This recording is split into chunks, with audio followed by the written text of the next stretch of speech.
Chigozie's path. In the small village of Umuorji, a young man named Chigozie sat under a mango tree, staring at the dusty road that led to the city. His heart was heavy.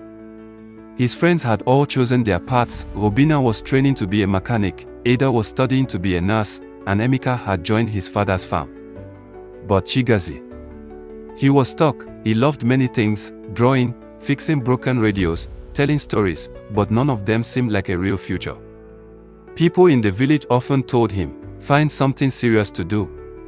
You can't eat stories or drawings." This made him even more confused. One evening, his grandmother, Mama Nkechi, saw him sitting alone. She walked over, her old wrapper tied tightly around her waist, and sat beside him. "Chigozie, why is your face long like a tired goat?" she asked with a chuckle. Chigozie sighed. "Mama, I don't know what to do with my life.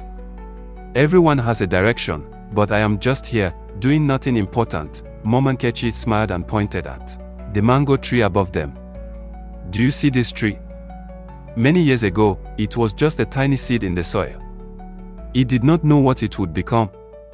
It simply took in the rain, the sun, and the soil, and look at it now, strong and full of fruit." Chigozie frowned. "But I am not a tree, Mama," she laughed.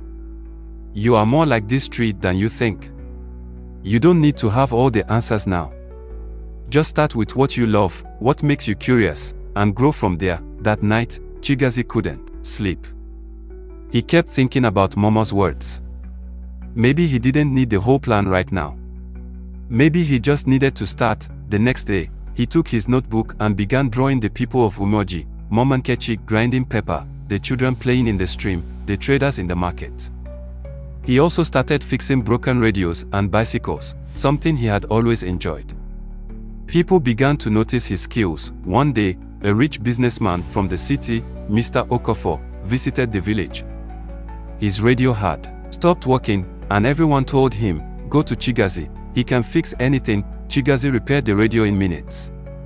Impressed, Mr. Okafor looked through Chigozie's drawings and was amazed. "Young man, these are beautiful. Have you ever thought of becoming an artist?" Chigozie shook his head. "I love drawing, but I never thought it could be my future." Mr. Okafor smiled. "Come to the city. I will introduce you to people who can help you learn more." With Mama Nkechi's blessing, Chigozie took a leap of faith. In the city, he studied art and design, learning how to bring his stories to life through illustrations.